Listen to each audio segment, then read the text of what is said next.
The Honorable, the Judges of the United States Court of Appeals for the Fourth Circuit.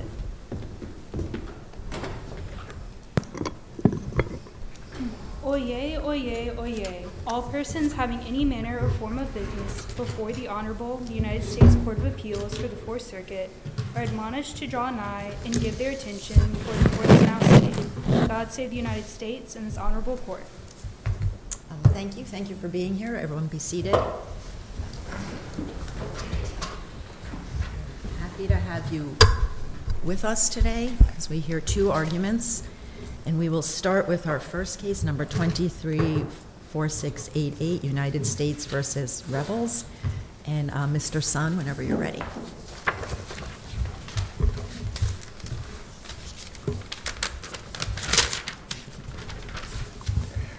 May it please the court, I'm Paul Sun. I represent Jonathan Revels.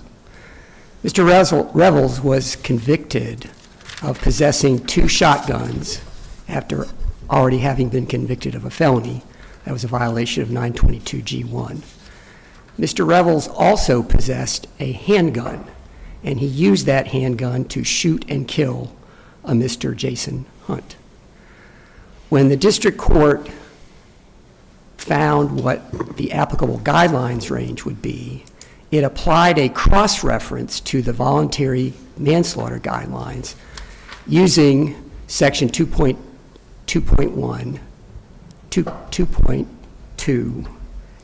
2K 2.1, parent C, parent 1, cross-reference to the voluntary manslaughter guidelines. That was an error because the handgun, as would be required for the cross-reference, was not cited in the offense of conviction. Again, it was only the shotguns that were cited in the offense of conviction. Mr. Revels contends that the district court also erred in sentencing when it did not address his mitigation arguments. Instead, what the district court did was, based on its belief, without any facts in the record, that the state sentence to which Mr. Revels had been given, that he would not actually have to serve that sentence. And so on that basis, the district court rejected the mitigation argument by his counsel. Can I ask you just a quick question about that? You've presented this issue where the district court, you say, with no basis, believe that your client would not serve his state sentence, that's a substantive problem. It sounds to me kind of like a procedural problem if the district court relies on something that is not in the record to issue a sentence. Your Honor, I struggled with how to categorize that. I was confident in how I would describe that, and whether that's more procedural because it's relying on something that's not in the record, and that would be a procedural, or it's basing something, because it's not in the record, it's substantively unreasonable. Okay. And so I think perhaps it could be categorized under either. I put it under substantive, but the logic of it would equally apply as a procedural reasonableness argument, again, because there are no facts in the record that would support the belief that was repeatedly expressed by the district court that Mr. Revels would not actually have to serve his state sentence. Can I ask you another question about the state issue? So the record indicated that you were appealing the voluntary manslaughter conviction in state court on a sort of self-defense theory, but the North Carolina Court of Appeals decision does not appear to address any sort of self-defense theory. Did you just not make that argument on appeal? I didn't. Well, did your client, I'm not asking whether you personally, did your client just not raise that to the North Carolina Court of Appeals? All I know is what was in the court's order. And you agree that it doesn't seem to mention a self-defense argument? It did not. All it mentioned was scoring under the sort of the state parallel to our federal sentencing guidelines. Thank you. But it did resolve that issue. It's not the case that that's an open question whether he will, because he might win on appeal, the North Carolina Court of Appeals. They called it no error, but they affirmed. Okay.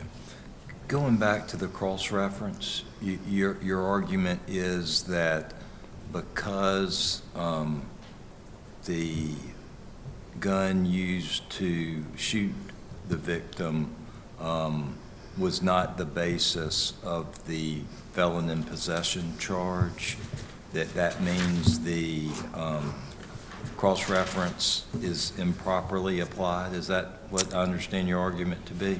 Yes. So where is it, what's the basis of saying that if the shotguns, which were the basis of the felon in possession charge, what's the basis of saying they have to be the guns that were used to actually commit the killing in order for the application to apply? It's the plain language of 2K2.1C1. That was language added by an amendment, Amendment 784, Right. that was to limit, according to the Sentencing Commission, the application of the cross-reference. And so what it did, it added the language cited in the offense of conviction. But it says cited in the offense of conviction. I agree with you that. I mean, let me preface this question by saying I think the theory on which the district court applied this cross-reference is totally wrong and totally inconsistent with the language of the guideline. But let me ask you about the government's alternative attempt to salvage it on appeal. Let's posit that the revolver, which the actual shooting revolver, is not cited in the offense of conviction, and it seems to me that's what the district court relied on for the cross-reference, which it seems to me is totally wrong. But the government argues on appeal, but the shotguns cited in the indictment also meet this standard, right? Because where the defendant shoots one gun and then 2 seconds later shoots another and then 30 seconds later uses the second gun to shoot him, why isn't the first gun also used or possessed in connection with the offense of conviction? And those shotguns were cited in the indictment. First of all, in the amendment itself, the Sentencing Commission said that the handguns or the two guns at a minimum have to be connected, the two offenses. Well, you say you must be talking about the commentary because I'm looking at the language of the guideline, and the language of the guideline. It's in the commentary. Okay, so it's not in the language of the guideline is used or possessed, and it seems to me that these shotguns were probably used and possessed in connection with the offense of the conviction. There is an example in the commentary which fits right in with the language, the way the Sentencing Commission anticipated and wanted it to be interpreted. That's example small Roman 2I, firearm not cited in offense of conviction. And it actually talks, it's remarkable, it talks about a shotgun and a handgun. The shotgun is cited in the offense of conviction, the handgun isn't, and the example says, so the Sentencing Commission says in its commentary, that while the specific offense characteristic might apply, it would not apply the cross-reference because it's not cited in the offense of conviction. And Your Honor, it would be our position that because the commentary is consistent with the language of the text of the guidelines, it's authoritative. And so it would be... But is that how we look at it? Maybe, I've had this issue before, and I may be getting this wrong, but if we think the guideline language is unambiguous, don't we apply it, just that language itself? Yes. Okay. And if the language unambiguously, if we think, assume this, that it does not require a charged offense to be the weapon that is used to ultimately do the killing, but it is used as part of the episode in which that victim is ultimately killed. Let's assume we think that is that's the way the guidelines read. I mean, I guess your argument is, well, it's ambiguous enough that we should look to the commentary as authoritative. Yes. What about the case law? Aren't there cases that talk about facilitation and things like that suggest something other than actual use in the killing? So that's one of the requirements. So the three requirements for the cross-reference are possession of a firearm, cited in the offense of conviction, and used in the commission of another offense. So yes, used in connection with another offense, but it's not cited in the offense of conviction. That's our argument. And I can't address. I'm sorry, I thought your argument was that, I may be misremembering, that it wasn't obvious that the gun, I thought you agreed that facilitation was the standard, and that the problem was that the shotguns here did not obviously facilitate the murder. I was addressing in my reply brief, Your Honor, I was addressing the new argument that was advanced by the Okay. government. The government. That's sort of an alternative Yeah, argument. the government at Yeah, trial. but I'm also looking at I'm literally looking at your opening brief. I mean, maybe in the context of aberrant, you make glancing references to this commentary, but you do not make this commentary argument in your opening brief that I see. I did not. Okay. Wait, so you responded to the government's argument by accepting facilitation, and you admit that in your opening brief, you didn't really argue there's no facilitation requirement. You're telling us that you think this unpublished opinion, aberrant is persuasive, which is an unpublished opinion that rejected a defendant's argument that the cross-reference didn't apply. The reason that aberrant has some effect here, Your Honor, is what the court came down to was it was the same firearm. Sure, but when I asked you the first question, you gave me a whole direct quote from the guidelines commentary that I do not see in your brief. Yes. Okay. I did not cite that in the brief. Despite the fact that, okay. It just, when I asked you this question, you seemed like this is directly on point, it proves why I'm right, so I went to look to your brief. It's like, where did I miss where they made this argument? And I don't see this argument anywhere in your brief. I didn't make the commentary argument because the government wasn't arguing in my opening brief. The government had argued at trial that it was the handgun. Okay, where's that argument in your reply brief? That there's no facilitation requirement? Or sorry, that even if it facilitates, it has to be in the indictment. I don't remember that argument from your reply brief either. What I said in the reply brief was to cite the commentary that it has to be the same weapon. Counsel, can I switch gears and go to the argument you made about the health? I think the district court, your challenge that didn't address your objections based on health Right. matters. And as I understood what you said, you said rather that the court rejected that because of these statements about whether North Carolina would require the defendant to serve the entire sentence. And I understood those to be separate issues coming in here. One, that your client objected and raised the issue of his health and how that should be considered in sentencing, and that was not sufficiently addressed. And I thought there was a separate argument that, okay, the district court, and as Judge Harris said, I think it was framed as a substantive unreasonableness argument that the court considered what would happen in the North Carolina system without any evidence to support it. I thought those were separate issues. And so I may have that wrong, but that's how I thought you were arguing this when I walked in here.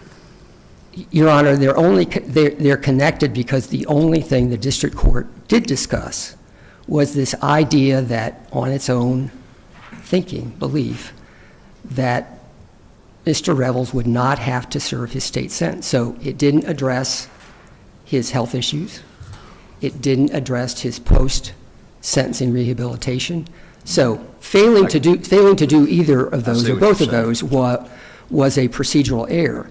Okay. But what the district court did instead was focus on this idea because counsel was arguing. The state court imposed a long sentence, 89 to 119 months. Mr. Revels was in primary federal custody. So his state sentence was not going to start at all. I'm sorry to ask a question and cut you off. I want to deal with the health issue Okay. and then come back Yes, to sir. that. So I certainly acknowledge that that the health issue was made. what I'm trying to figure out is whether the district court did enough. Certainly, the district court didn't, in any sort of systematic way, respond. But as I'm just kind of following along, and at the second part of the hearing, when the health issue is first made, the court says, "I can't hear you," in response to the defendant. The defendant then kind of repeats that he's been trying to improve himself. The court says yes, gives a description of the First Step Act classes, does some other stuff and talks about health. And then the district court says, "How old are you?" And then he says 59. And then ultimately later he sentences him to Butner and orders medical treatment in the sentence. Now, it would be more helpful to everyone if he had given more. But is that not an indication that the judge heard, considered the health issues, and issued a sentence, denying those as affecting us, what the appropriate sentence would be? The indication by the court that it was recommending medical treatment and recommending placement at Butner was some indication that the court was considering health conditions. It arose, the issue of health conditions arose when the judge asked the attorneys, who was sick in this case? Well, he did do that. That came up in the first sentencing, but the main discussion in the first segment was really, it looked to me like the cross-reference. Although you're right, that he did say who was sick, and that did come up. It looks like the main arguments for the health issue that your client made were at the second phase of that. And anyway, I don't mean to belabor the point. The question is, what's the district court have to do?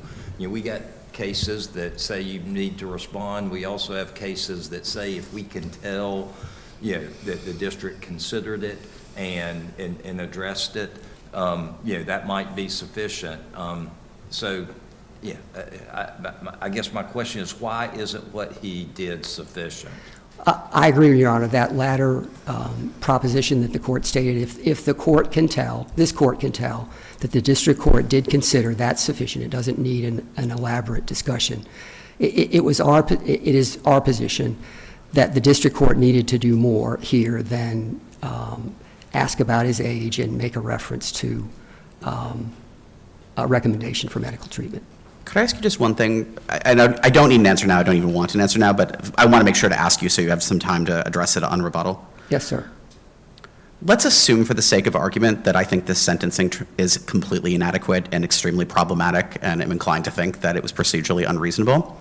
But it also occurs to me that if we vacate and remand for resentencing, it is entirely plausible that your client will get a longer sentence, a much longer sentence, because actually this actual sentence isn't that long given a lot of respects.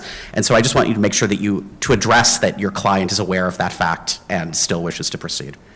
He is aware of that. There is a statutory maximum to his sentence, which is 120 months. He was sentenced to 84 months. Right, and it strikes me it easily could have been a lot closer to 120 than 84. It was the court's decision that the appropriate cross-reference was to voluntary manslaughter. Sure, but a different district judge in a different sentencing proceeding could decide it's to second-degree murder. Understood. That was the argument that the government advanced, and probation took the same position, notwithstanding the fact that Mr. Revels was tried in state superior court for second-degree murder, was found not guilty of that. None of which is binding on a district court in resentencing. I agree with that, Your Honor. Thank you. Thank you.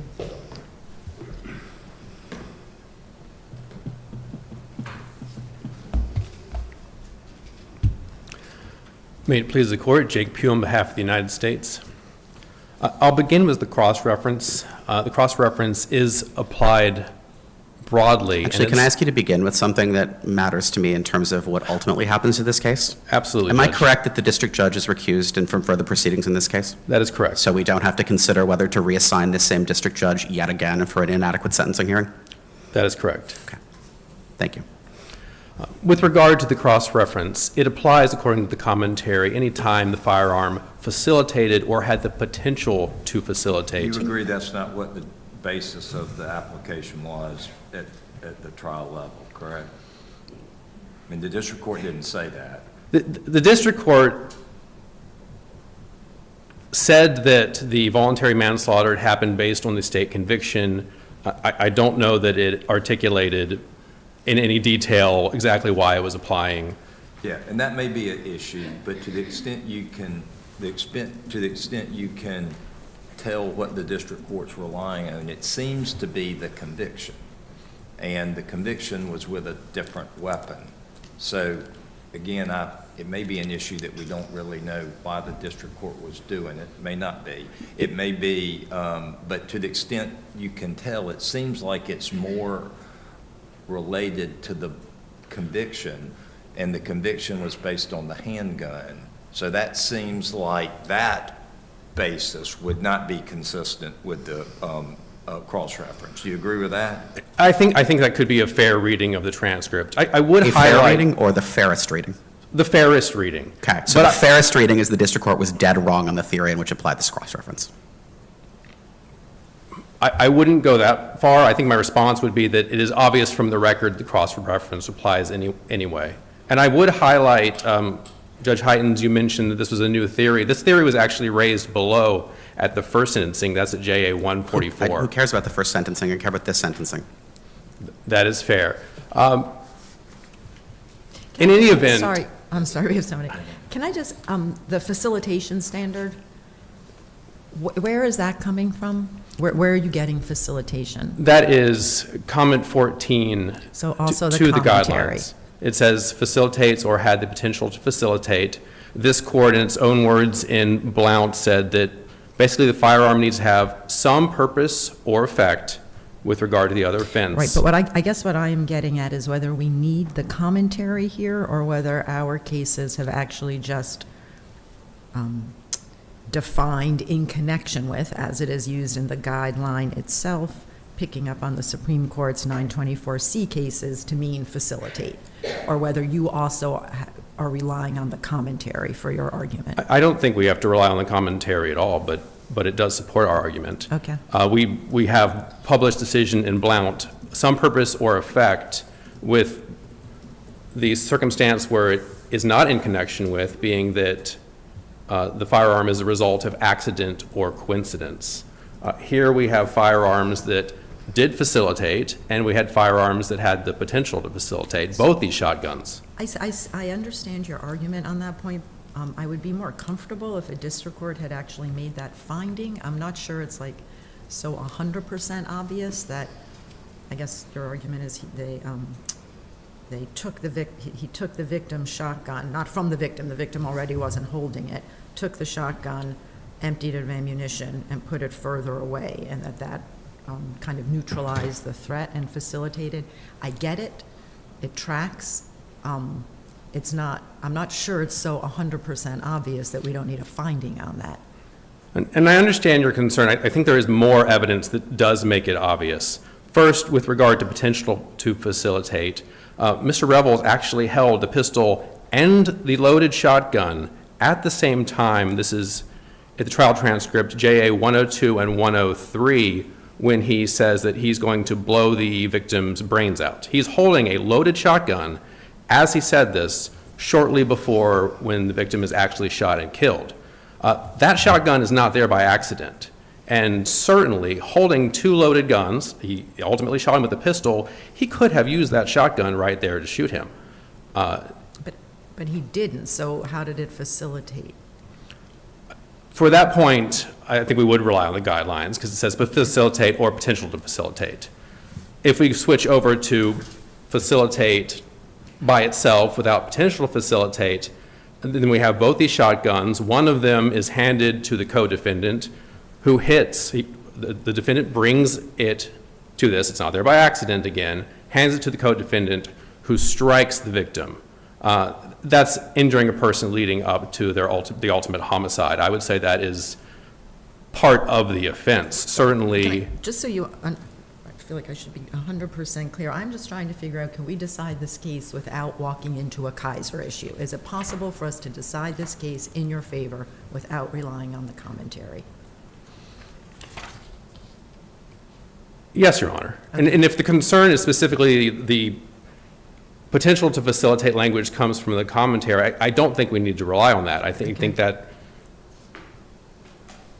is a very clear justification for this being in connection with, but the actual facilitation, bringing it and hitting him with the gun did facilitate.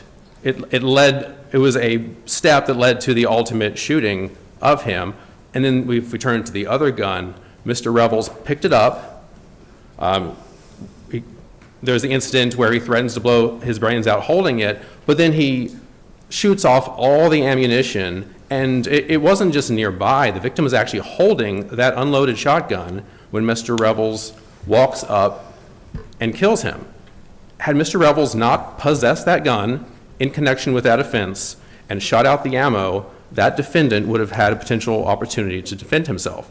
That tracks with the case Nail that we cited in our brief. That's the case where there was a sexual assault and a person was possessing but did not brandish a gun during the sexual assault. The court in that case applied the cross-reference, quoting, "Without the use of the guns, the victim would not have been vulnerable to the sexual assault." Now, it's slightly different, but it gets to the same point. Had Revels not possessed that gun, the victim here would not have been vulnerable to that homicide. All right, I'm going to ask you about a direct quote from the reply brief. I'm going to ask you to respond to it. The district court did not find that Mr. Revels' possession of the shotgun facilitated the voluntary manslaughter offense. The government does not cite any finding because there is no such finding in the record. See government brief passum. Would you please respond to that assertion? I think the district court did not have a direct finding. In fact, it strikes me that, so do you think that the most directly on page point of the JA is, I think it's looking at it right now, 256? Is this where like probation just says like the voluntary manslaughter and the district court says, I'll do that? Is that the closest the district court comes to ever actually addressing this question? I have not reviewed with that specifically in mind. It might. Where is the closest place the district court explains why in the world it's applying this cross-reference? I think you are correct. The district court ran with. This seems like a really, really, really terrible sentencing hearing. Your Honor, I won't dispute there were not findings specifically about the gun, but there's no findings about the gun. There's no actual explanation for why the district court imposed the sentence it did. The district court has this irrelevant back and forth about like the criminal history in this county. And then it proceeds to just say, I'll do X, and actually has to correct itself because it says one thing and then has to correct the thing it says. I literally don't know why this district court imposed this sentence because the district court literally doesn't tell me. Your Honor, at JA 232, the district court, in response to the arguments seeking this downward variance to time served when there's a homicide, says, I can't do that in this case. He went to trial. You know there's victim allocution. And references, as it does many times during the sentencing, this conduct. It calls it mayhem. This is a district court that's been through trials for this individual and his co-defendant. No, there is not a... This violates every single thing we tell district courts, and the Supreme Court has told district courts they're supposed to do at criminal sentencings. This court has also said that it can review from the overall context, and it's not limited only to... The overall context of the district court's repeated irrelevant disquisitions about things that don't involve this case. Your Honor... That's what we're supposed to infer from that.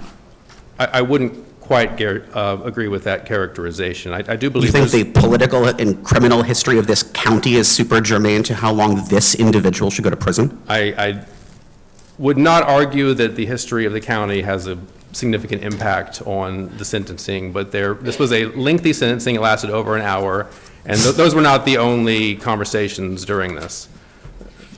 Counsel, I know we have said that, like, if you can pull it from the context, that's good enough. I mean, I really am concerned. I appreciate your efforts, but that we just don't have much here besides kind of like sentence fragments. And I thought the list on page 29 of your brief was sort of a valiant effort, but you want us to rely on things like there's a victim impact statement, and afterwards the district court says, all right, thank you? I mean, I just, it's not on you, but there's very little to work with here. Your Honor, the I would note that the opening brief, the argument was that the district court failed to address those two non-frivolous arguments, the medical treatment and the First Step Act. But we've said we always have to assess whether the sentence is procedurally reasonable, and I have no idea how this sentence is procedurally reasonable. Counsel isn't, I mean, look,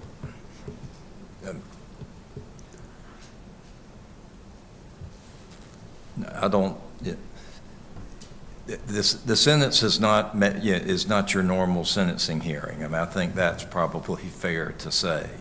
But does, I mean, it seems to me, in the context of the whole sentencing hearing, the district court does emphasize the violent nature of this crime. Absolutely. The district court does emphasize the defendant's criminal history.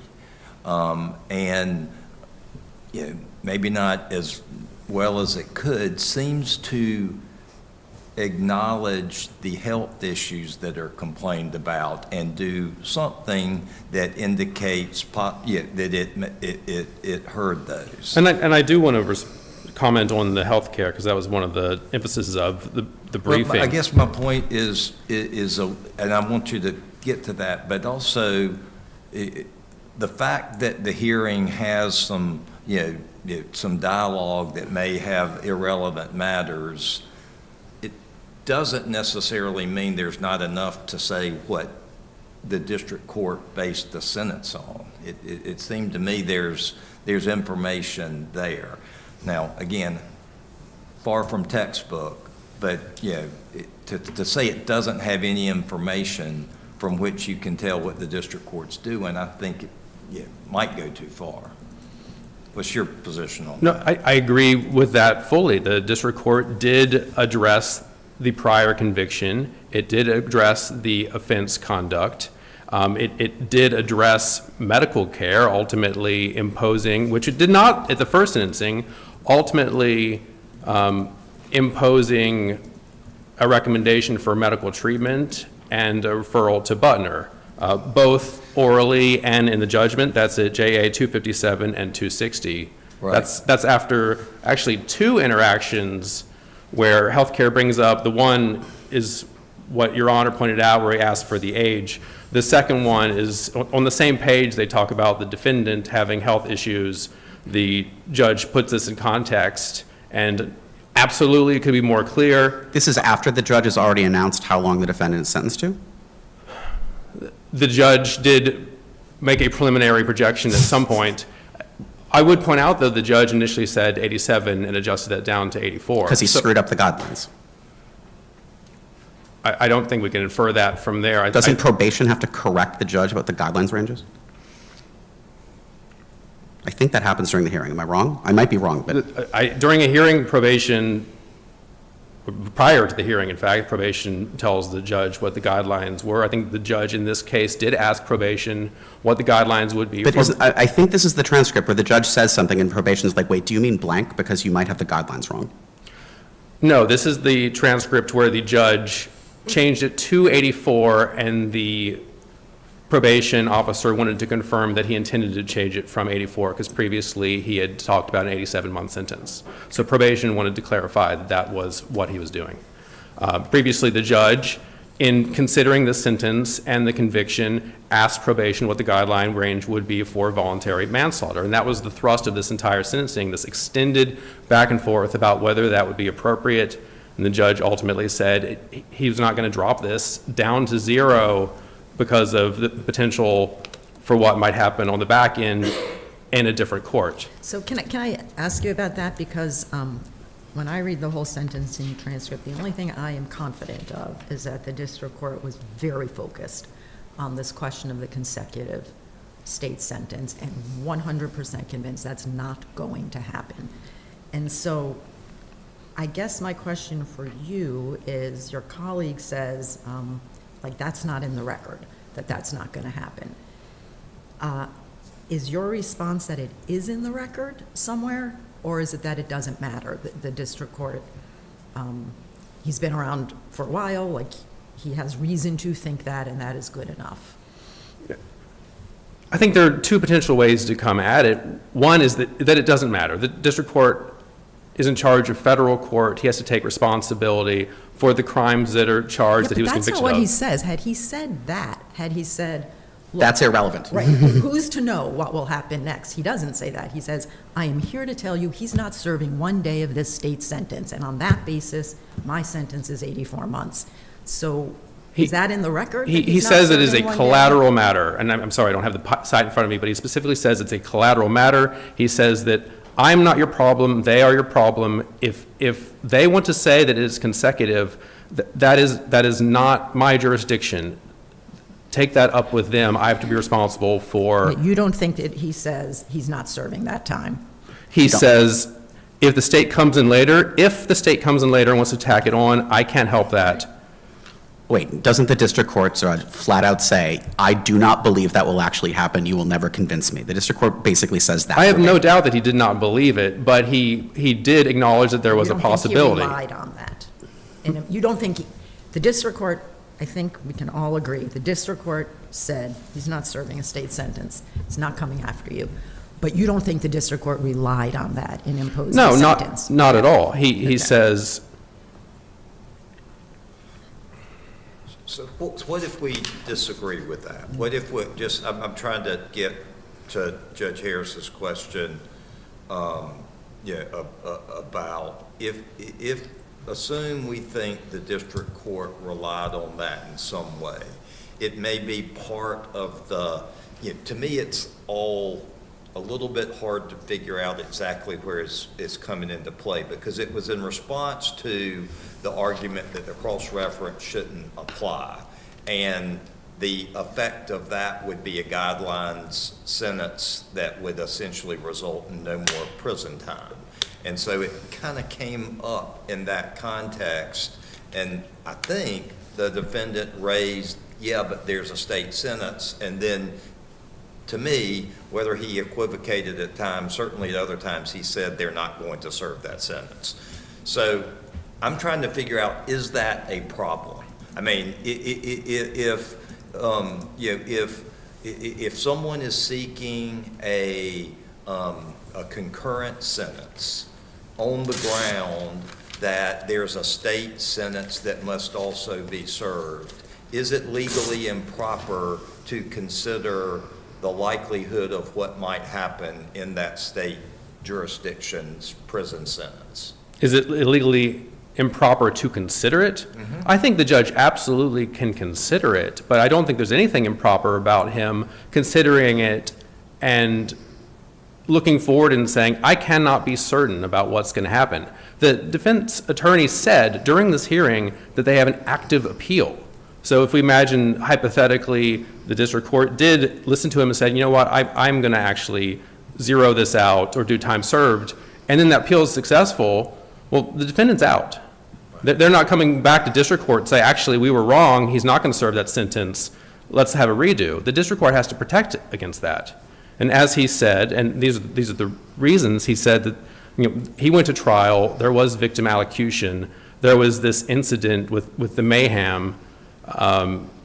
Yeah, he has the medical conditions, but this is a serious crime, and the only update since the first sentencing we did is this person went to state court and got convicted beyond a reasonable doubt of voluntary manslaughter. Seems like you're the way to address it, if your position is that he can consider it in connection with what's happened, is just to acknowledge what seems kind of plain is that he did consider it. He didn't just consider it, he seems to all but say, actually not all but, he seems to say it's not going to happen. And our real question is, can he say that just based on his experience, or must there be some affidavit or research about sentences in North Carolina that is an evidentiary matter he relies on? To the extent he relied on the possibility that this would not be, or even in his view, the likelihood this would not be served, I think he can rely on his experience. But he does acknowledge that it is possible it might be served, but he had to protect against the possibility that it would not. We'd ask that the court affirm. Thank you.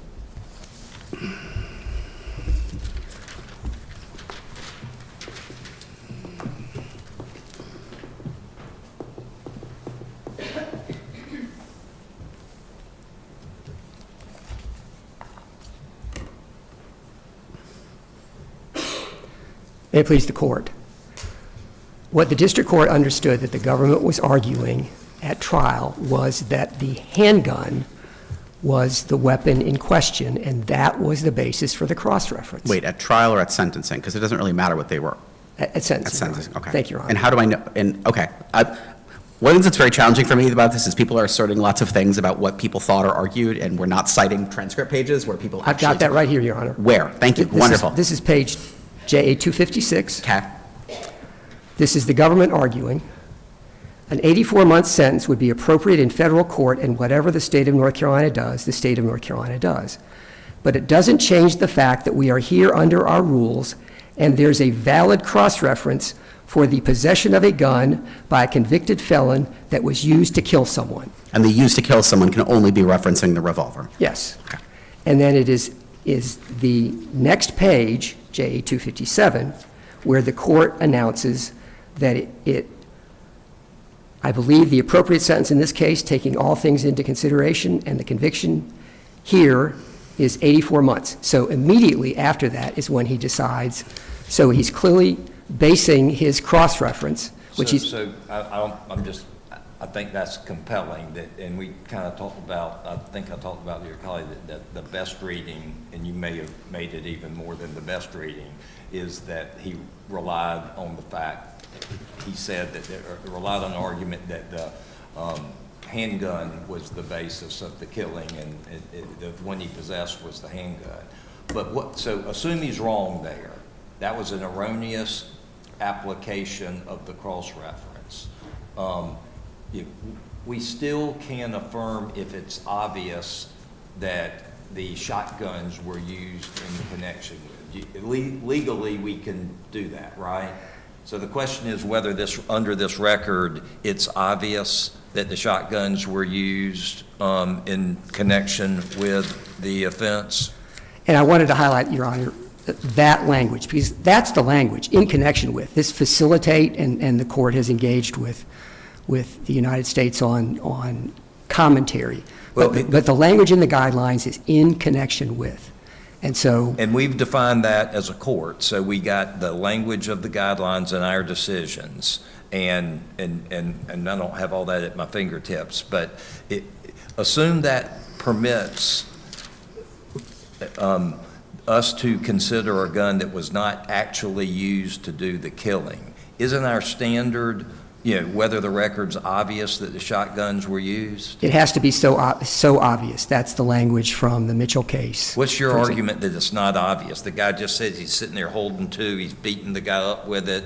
I mean, why is that not obvious that it was used as part of this episode where the guy was shot, even if it was not the weapon that he actually pulled the trigger on? The only weapon that he used to shoot was the handgun. Mm-hmm. He didn't have any of the other, he didn't have the shotguns at the time he shot. And to Your Honor's point, what this court has said in connection with means purpose or effect.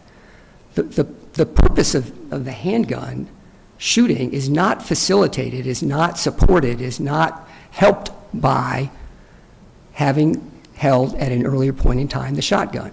That's not obvious. Yes, this is all going on, but by the time the incident at issue, what the state court jury found was voluntary manslaughter was he had only the handgun, and he shot Mr. Hunt with the handgun. It's not in connection with, it doesn't help, it's not for the purpose. It doesn't help the purpose. That's the language that the court has used. The 84-month sentence that the court imposed here was an unreasonable sentence and an abuse of discretion. First, because it incorrectly calculated the guidelines range. Second, because it did not address Mr. Revels' mitigation arguments. And the only way it did address the mitigation arguments, the principal argument was he's got this very long state sentence, and because he's under primary federal custody, he's not going to start serving that sentence until the federal sentence is ended. The only way the court addressed that mitigation argument was by saying, I don't believe he's going to have to serve the state sentence. There's no facts in the record supporting that. That's an erroneous finding, and that makes it, again, an abuse of discretion. Thank you, Your Honors. Thank you very much.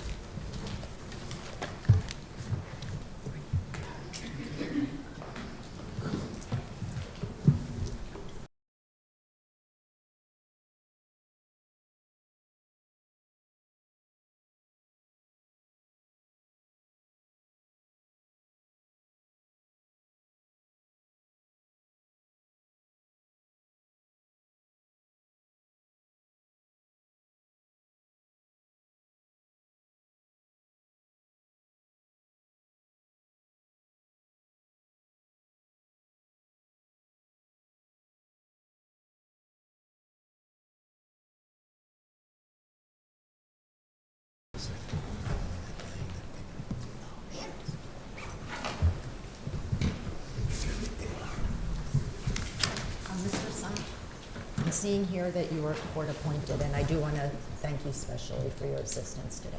Thank you, Your Honor.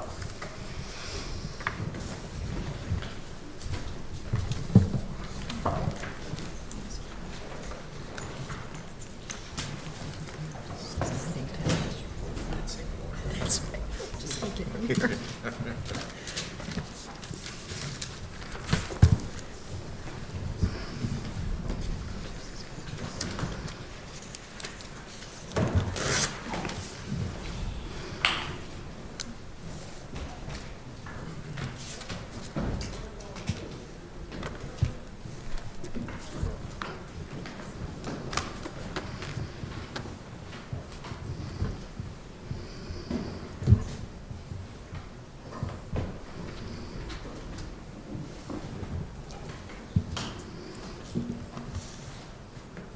All right, we will hear argument now in our second case. Is it Kita? Am I saying that right? Excuse me. I'm Is your so sorry. client's last name Kita? Her name is Kadiatu Keita. Keita. We will hear argument in 24-1226, Keita versus Bondi. And Ms. Kelly, when you're ready. Thank you.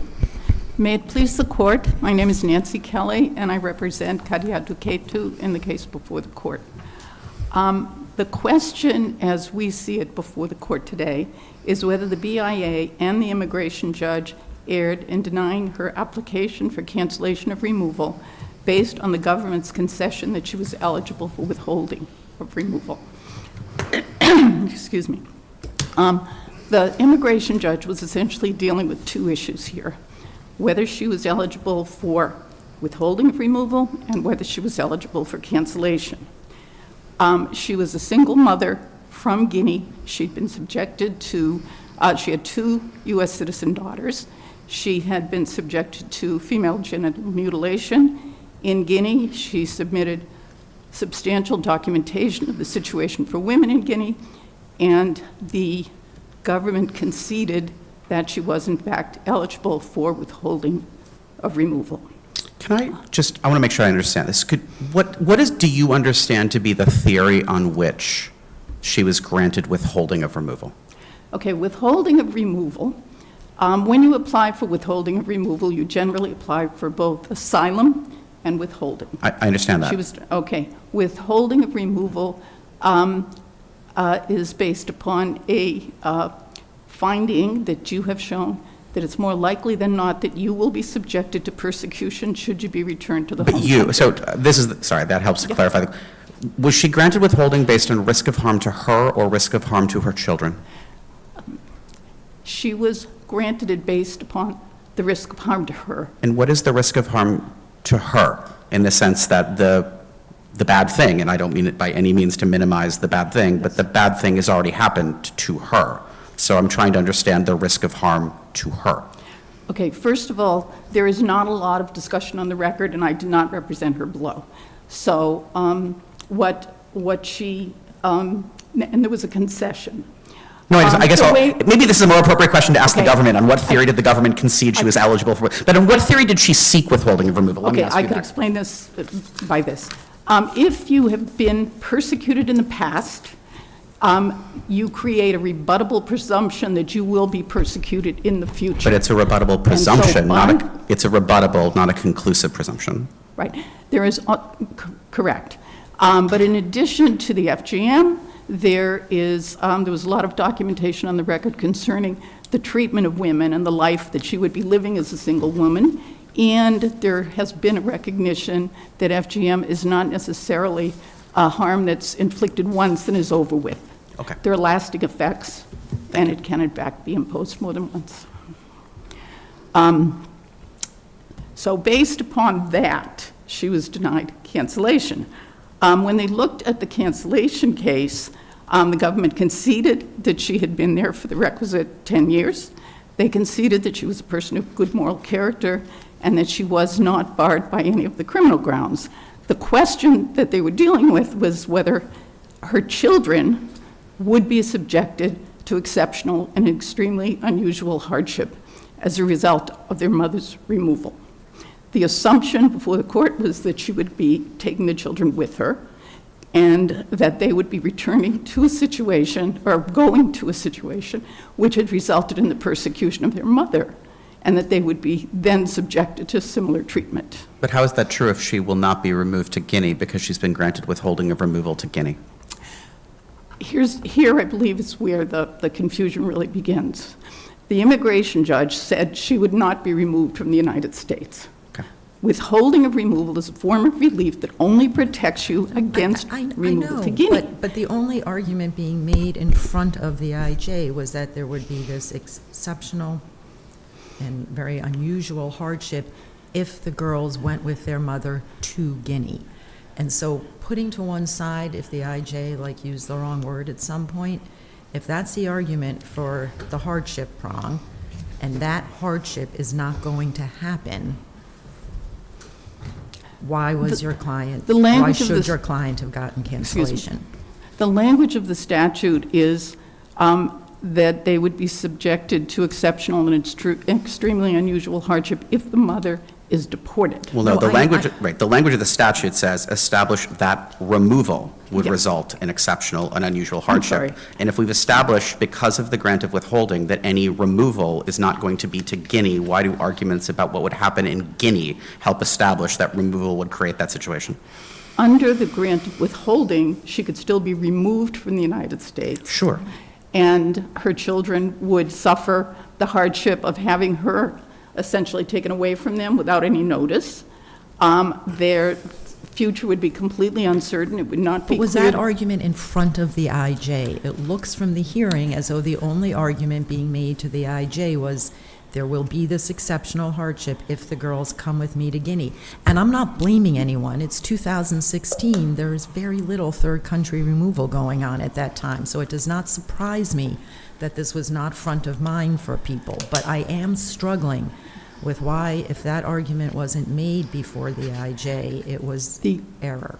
Before the IJ, the immigration attorney argued the conditions under which she would live, the limited conditions with the withholding order. He did argue that this is very different from, In the United States, even if she's not removed. even if she were to Yeah, remain I- in the United States. Now,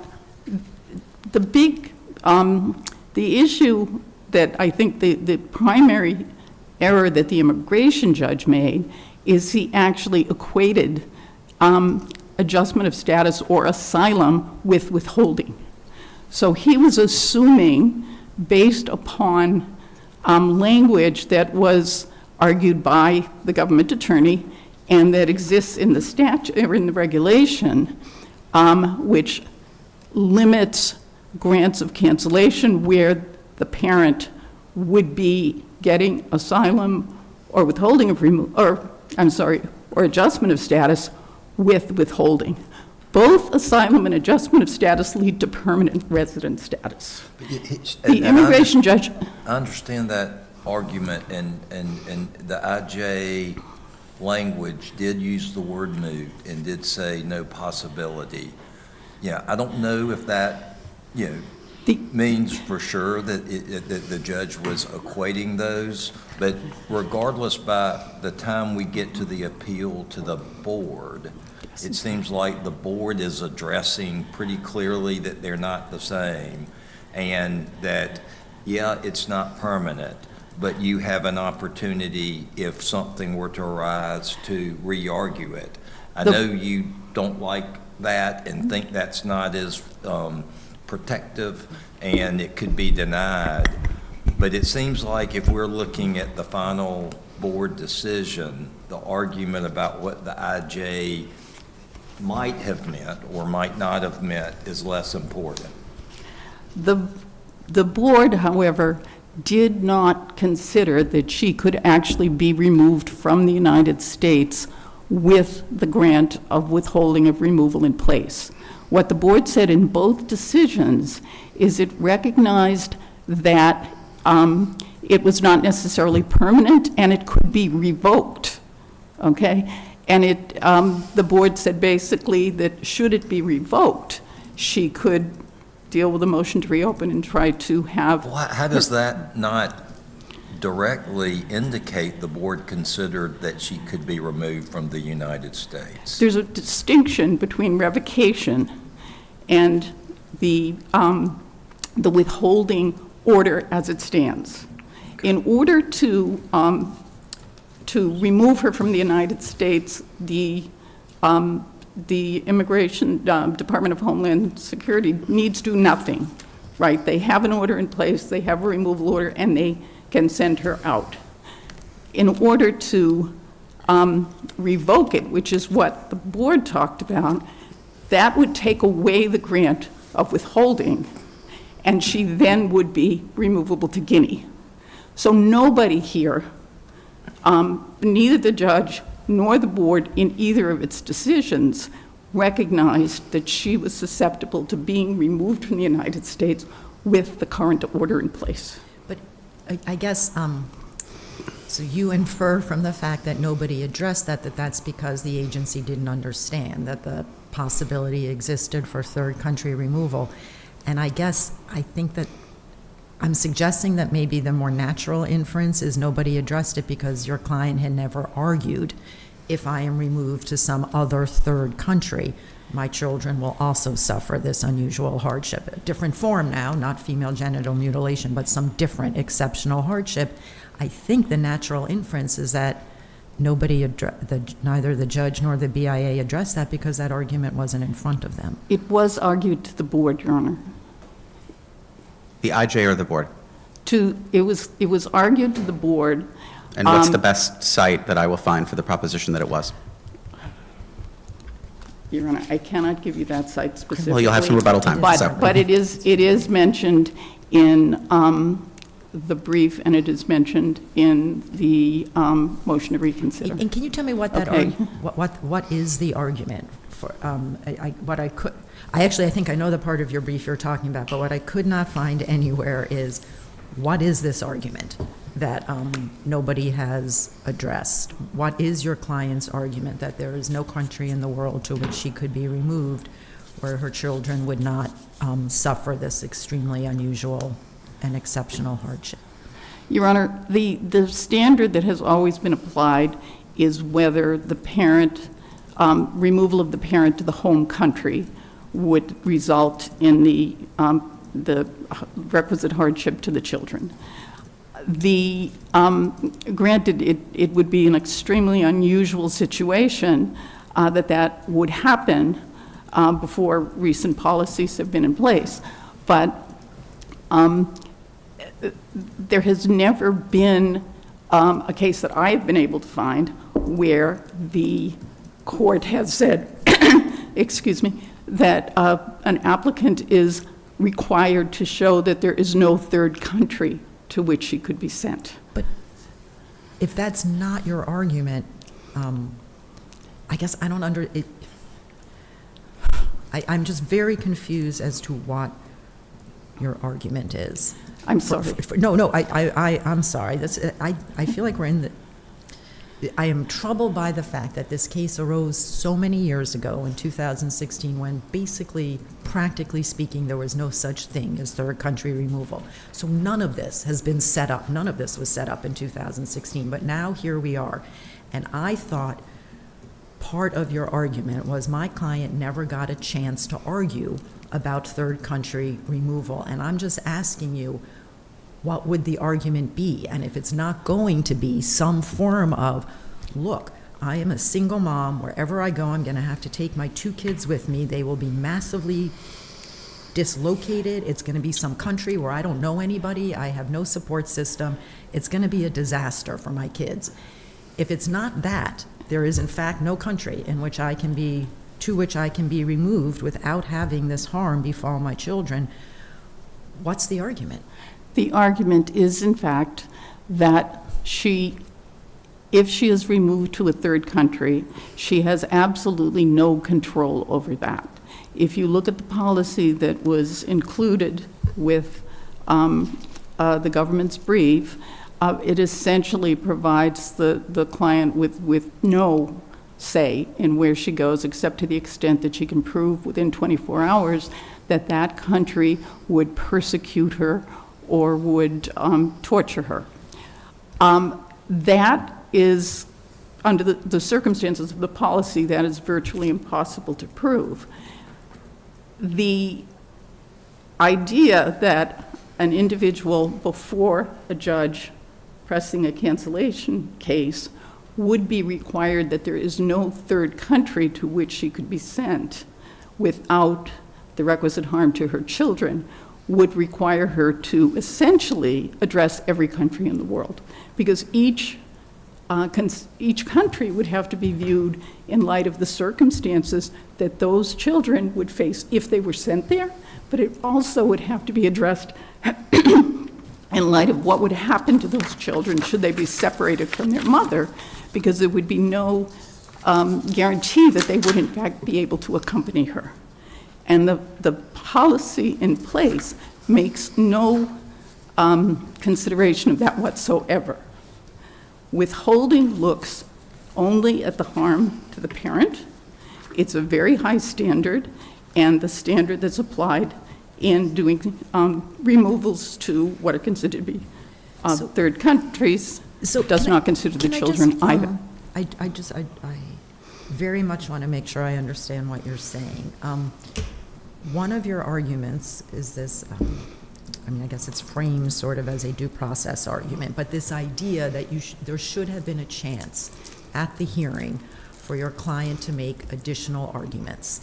But I hear that what you are telling me now is your client could not, at the IJ hearing, have made an argument against that any kind of third country removal would have caused an exceptional hardship. That's just like not a thing that could be done. She could, Your Honor, have put forth arguments regarding the circumstances of the children should their mother be taken away from them.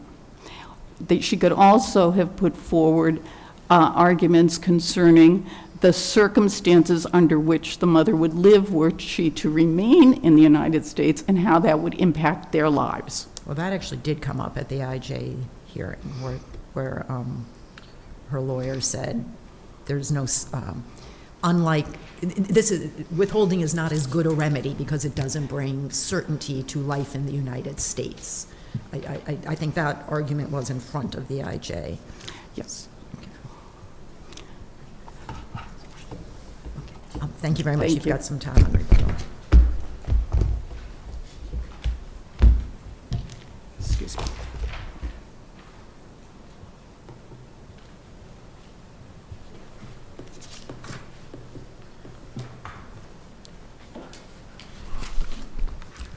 Good morning, Your Honors. May it please the Court. My name is David Shore, and I represent the Attorney General of the United States. The petitioner in this matter, Ms. Kita, conceded that she is removable as charged after entering on a student visa and failing to enroll in the... On what basis did the government concede withholding?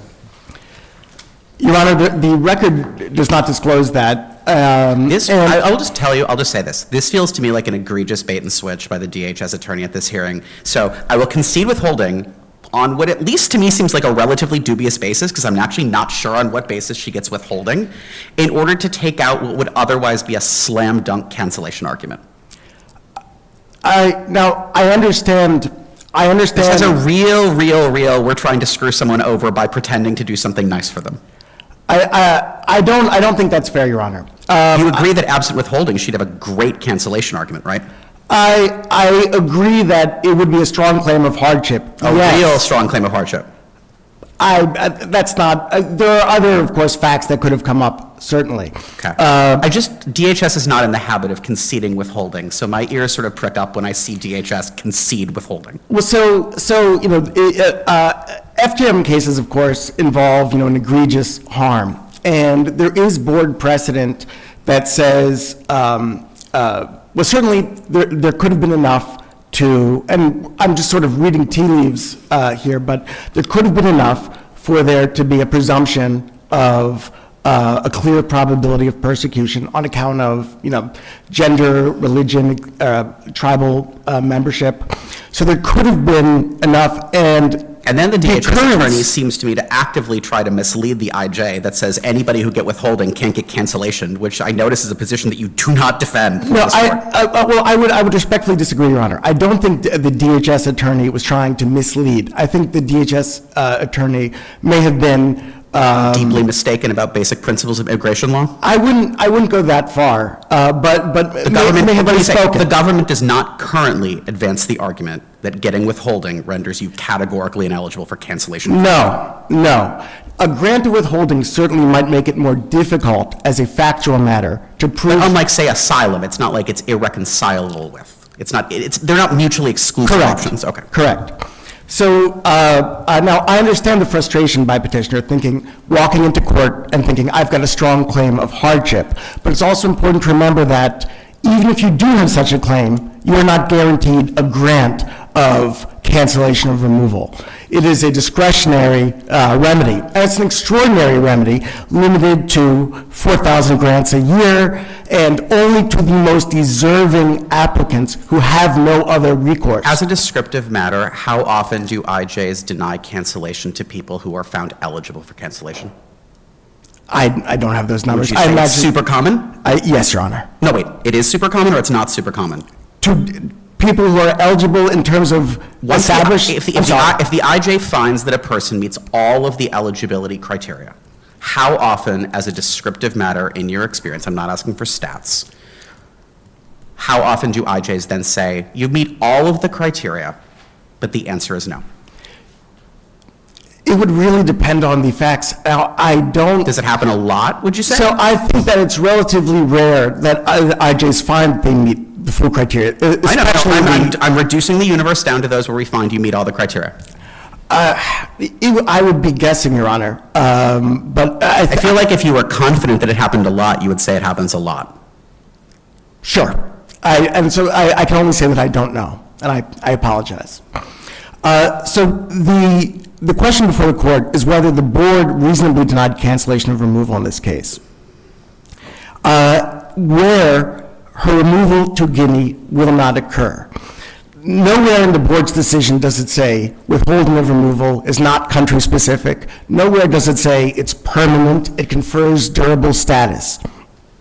The board understood exactly what cancellation of removal was, and that her removal to Guinea would not occur. Now, the petitioner presented before the immigration judge a very narrow theory for cancellation of removal. Not only was it country-specific to Guinea, but it relied on a single factor, FGM to the daughters. No other hardship whatsoever was alleged to the immigration judge. But in fairness, just so I understand the procedure in front of the immigration judge, my concern about this is that probably that was supposed to be done at the hearing, right? Like, there's going to be a hearing where she gets to say her piece, and as I understand it, she keeps coming to these hearings, and she never gets a chance to talk and, like, actually explain what the hardship, perhaps beyond female genital mutilation, would be to her children. And it sure sounds, at the end of the hearing, there's that I mean, the hearing itself is a complete mess, and I join with my colleague in being sorry that the DHS lawyer appears to have contributed significantly to all the confusion. But at the end of the hearing, it does seem pretty clear that the lawyers are being asked to brief only this kind of red herring question of whether relief is categorically foreclosed because of the withholding grant.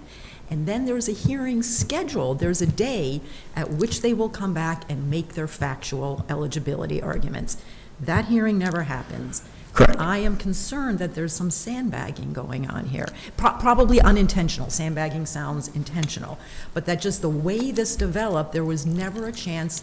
I mean, you say her argument was so narrow, it was just about the Yes. female genital mutilation, but of course it was, because there was never a chance to develop an argument.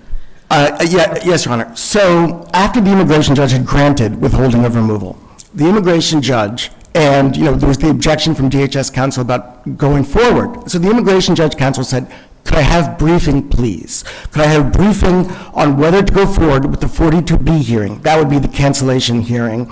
And briefing on the issue that was raised here of hardship. Briefing on hardship. She could have presented a brief. She could have presented an affidavit. Can I just, what if we assume hypothetically that the fairest reading of this hearing, when you look at the whole thing, is that the lawyers reasonably understood that they were being asked, at least, just to brief this legal categorical exclusion question. The argument might still be, like, that's fine, that's what they were asked to brief, but they could have briefed anything. Are you making that argument, or are you saying, no, they were asked to brief the factual case as well? So, the immigration judge specifically asked for a briefing on hardship. Now, as far as briefing the factual case, I don't think the immigration judge demanded. But how is that true? Because, this is the single most, this is an extraordinarily troubling transcript to me in a variety of ways, but the single worst part of this whole transcript to me is the JA 156 carrying over to JA 157. Your Honor, the respondent has asked me if she can say anything. Judge to counsel, no. The non-citizen, okay. Judge, this would be legal issues to be resolved at this point. Whether or not she can make a hardship showing is not a legal issue, but what is a legal issue is whether getting withholding makes you ineligible for cancellation of removal. Your Honor, respectfully, hardship as an eligibility requirement is a legal issue. It's a mixed question. It's a mixed question, but she's got to make facts. I mean, it just feels like we're saying she hasn't made any arguments what the facts would be, and the one time she asks if I can talk about facts, the judge is like, it's a legal issue. The thing I want briefing on is a legal issue. Well, sure. At that moment, I was doing a colloquy between the attorneys and the judge as opposed to taking testimony. But I would also note, from the prior page, J155, that's where the immigration judge is saying, should we proceed to a hearing? I would say that an analogy. J138, judge to counsel. Now I have to argue my legal decision saying we can't enter decision, and then have it several. We've got two forms of relief. Anyway, how much do you need to prepare your brief? The judge is talking about this legal smokescreen that DHS has created at the hearing. I would respectfully disagree, Your Honor. But I would say this, even if that's accurate, even if I'm mistaken, where is the claim of hardship to the board? Where is the claim of the hardship in the motion to reconsider? There is none. There is basically, the argument is, I deserve a hearing, which will basically be a deposition where I figure out what my claim is, because there's no allegations that were made whatsoever of I can satisfy the hardship standard. And I want to be very clear, it is not the government's position that an applicant has to prove hardship in every possible country in the world. That what the applicant must show is that the removal of the applicant. Hey, counsel? Yeah, don't take this the wrong way, but could you lower your voice a I little bit? apologize. In that thing, it's pretty loud, and I apologize. I'm all good with enthusiasm, but coming up here is coming a little loud, so no. Sorry. I'm not criticizing, just asking. So the burden is to prove exceptional and extremely unusual hardship in the event of removal.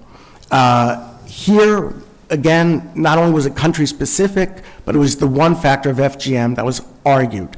Nothing was presented to the immigration judge, and even if it was error. The immigration judge didn't give the opportunity. Well, one, there's no due process right to a hearing. What the statute gives is a reasonable opportunity to present evidence. But nothing was argued before the board about, hey, I have a claim of hardship that survived the grant of Well, withholding. but this is the very end of the BIA's decision, JA 109. The respondent also claims on appeal that her due process rights were violated and that she did not receive a full and fair hearing and an opportunity to present her claim of cancellation removal. However, the immigration judge requested briefing on the issue. What if I think that's just dead wrong? That I don't read the immigration judge as requesting briefing on that issue? Well, then any error by the board is harmless because there is no, it was never perfected, a claim of hardship beyond FGM. Nothing was indicated, nothing was sneezed at. But the BIA by didn't say that. petitioner. The BIA could have said that. The BIA could have gone on and said, in any event, it doesn't matter because she doesn't make any prejudice arguments, so we also, but they don't say that, right? They rest, as I read this last paragraph of the BIA's decision, they are resting entirely on the belief that she was given an opportunity to present this claim to the IJ. That is the basis of the BIA's decision, right? Well, yes, and again, I think that's a fair reading. But what if I think that's dead wrong? Well, then any error is harmless. How can I do harmless error on an issue the BIA never addressed? Because what this case comes down to, Your Honor, is party presentation. And nothing was presented to the agency. No claim of hardship beyond FGM. It just seems like a no Chenery, it just seems like a allegation. Chenery problem to affirm the BIA's decision based on a conclusion the BIA didn't give. I understand, but where any error is harmless, which it is here, the court can still affirm. There's a harmless exception to Chenery? Well, Chenery, so, it is not a ping-pong match, certainly, as the Supreme Court has said, where it has to go back and forth. And for an unraised claim of hardship that, again, was never presented. The standard, isn't it that there's not the slightest possibility there'd be a different result? Isn't that the White Lion standard? That may be, yes, Your Honor, yes. So she does, in the brief to the BIA, the brief does say, look, I could be removed to a third country. There's no follow-up. So that issue, this third country, the possibility of third country removal is raised. So is your point that there's no sort of follow-up for, and why that would be, if I were removed to a third country, why that would be? That is a big part of it, yes, Your Honor. There is no claim like that. There's no claim of hardship whatsoever beyond FGM in Guinea. And then there was an argument, I didn't have a hearing to present evidence, but we don't have any idea what the evidence would have been, what the claim is, because it was never argued to the immigration judge or the board on appeal. And I do want to make one other point about the concurrent adjudication of applications. Now, So before we leave the question of, I just had one other thing. I find this case very difficult, and again, I think a lot of this is just the timing, that nobody really has their eye on this third country removal issue at the time. The briefs to the BIA never mention the phrase due process. The petitioner doesn't say, I'm bringing a constitutional due process claim. The government doesn't use the words due process, constitution, although I think it might cite one or two cases on prejudice in that context. In your view, was the BIA treating this as a constitutional due process issue, even though nobody argued it that way? Or were they just kind of using due process colloquially? Like, look, she argued she didn't have a chance to make her argument. We think she did. I apologize, I don't recall from memory whether the petitioner's filings, never used. I can tell you, they did not. They did not, before okay. the BIA. Well, so as far as her entitlement to a hearing, the board, I believe the board invoked due process. They did, like small d, small p. That's my question. Did the board take it upon itself to treat this as a constitutional issue, even though no one had argued it that way, or was this more colloquial? Well, so I think the board construed the argument of, I didn't have the evidentiary hearing to, it construed that argument, I think, in due process terms. Very aggressive. I mean, it reads more like a statutory argument. I'm supposed to have a meaningful opportunity to present my claim, but okay.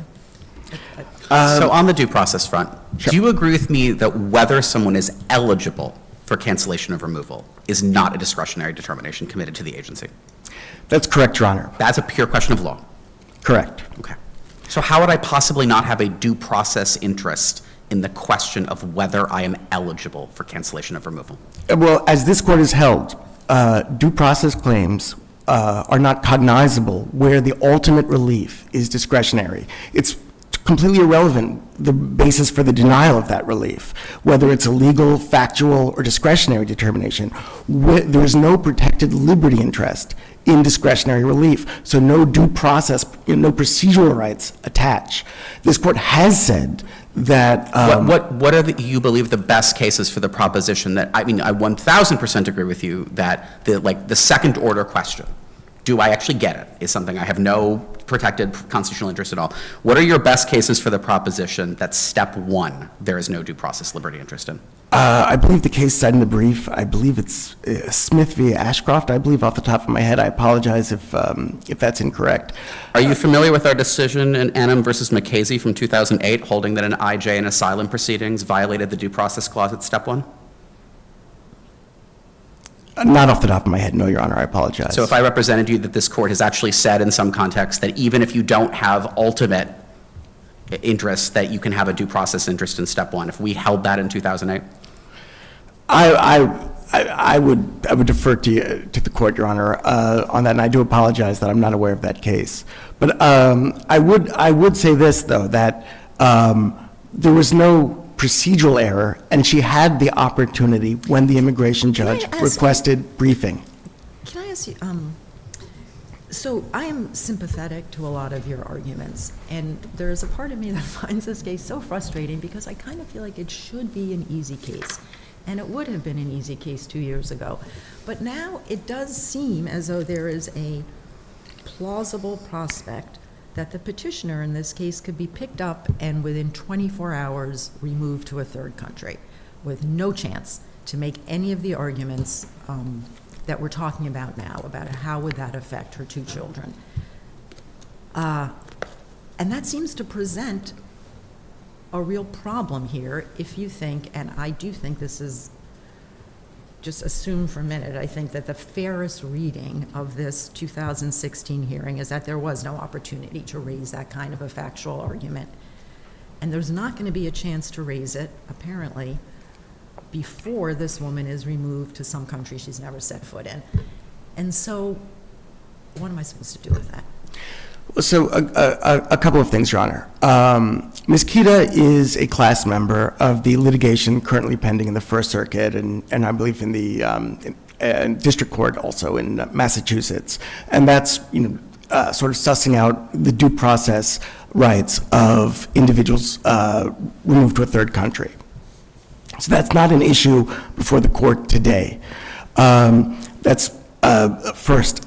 Second, anyone who Can I is... just stop you there? I totally understand that, we are not here to resolve that question, but it's part of, the world we're operating in. I mean, I don't know that we can completely divorce it from the arguments that, wait a minute, I never had a chance to present my arguments about third country removal would carry a lot less weight, I think, if we could say, as the board did as to revocation, don't worry, there'll be a chance to raise it before you're removed. But that's just, at least as of now, that is not the government's policy. Well, anyone granted withholding of removal can be removed, of course, to a third country. And nothing in the board's decision indicates that it misperceived that. I understand that. So it's true of anyone with an outstanding removal order that they don't necessarily get another bite at relief from removal. Perhaps a protection claim, withholding CAT, et cetera. But in terms of relief, that's what the removal hearing was for. And that's true across the board. So she had that opportunity. She had an opportunity to present whatever theories of hardship that she wished to present. Nothing beyond FGM was alleged. So I think we actually, right. If you think she had the opportunity to present that argument at the 2016 hearing, I totally agree with you, you get one chance. But if you think she didn't have that chance at the 2016 hearing, it seems to me it matters, then it starts to matter that at the back end, she's also not going to have that opportunity. Do you see what I'm saying? Yes, Your Honor. But Yeah. again, because nothing was presented, and, you know, a removal hearing is not a deposition, it's not an opportunity to discover what Or your claim apparently a is. candy store, in the ill-chosen words of the DHS attorney? Yes, Your Honor. And so the government asks that the court deny the petition. Thank you, Your Honors.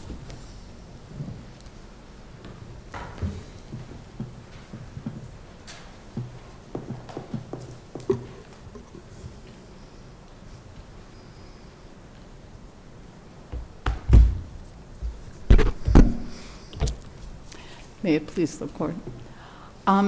Your Honors, I would point out that the immigration judge's decision, which follows a back and forth with the government attorney at the time, who repeatedly asserts that Montreal and Gonzalez-Recinas, which are the cases that address the standard to be applied in evaluating eligibility for cancellation, indicate that she would be ineligible because those cases consider another means of immigrating being a negative factor that should be considered.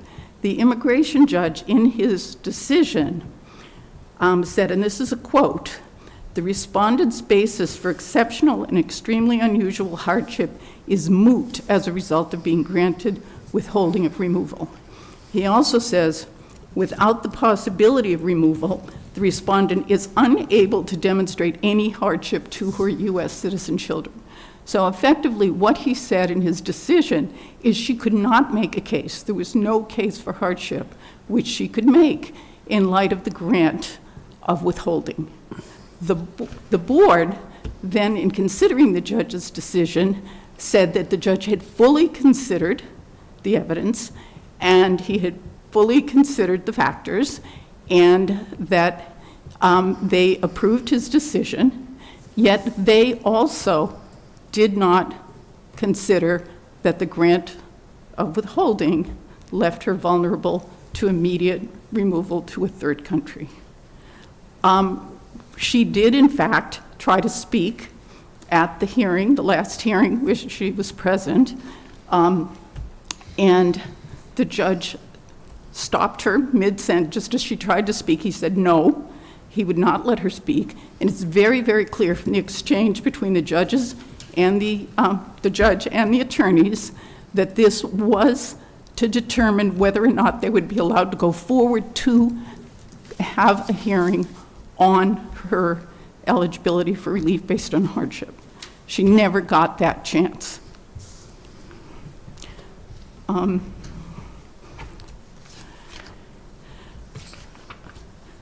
Another issue, Your Honor, if I could raise it, is the question of concurrent adjudication. Concurrent adjudication of applications. The board, in its denial of the motion to reconsider, one of the issues we had raised at that time is that the judge should not have entered the decision on the withholding case because that is a post-removal order form of relief. And cancellation is to be granted before the removal order enters. And how would we square the argument you're making with Orlana? Excuse me? This court's decision in Orlana, where we basically said that a similar regulation doesn't create any enforceable rights? I'm sorry, I'm not familiar with that. I can't address that.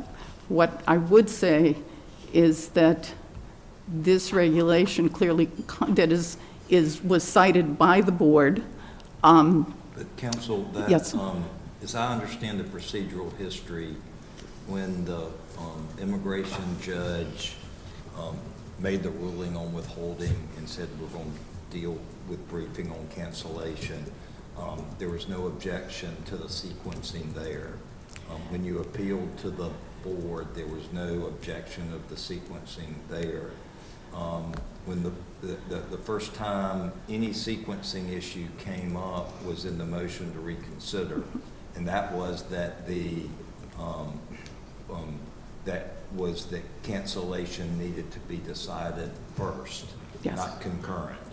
And so the first time this concurrent argument has come up, is now.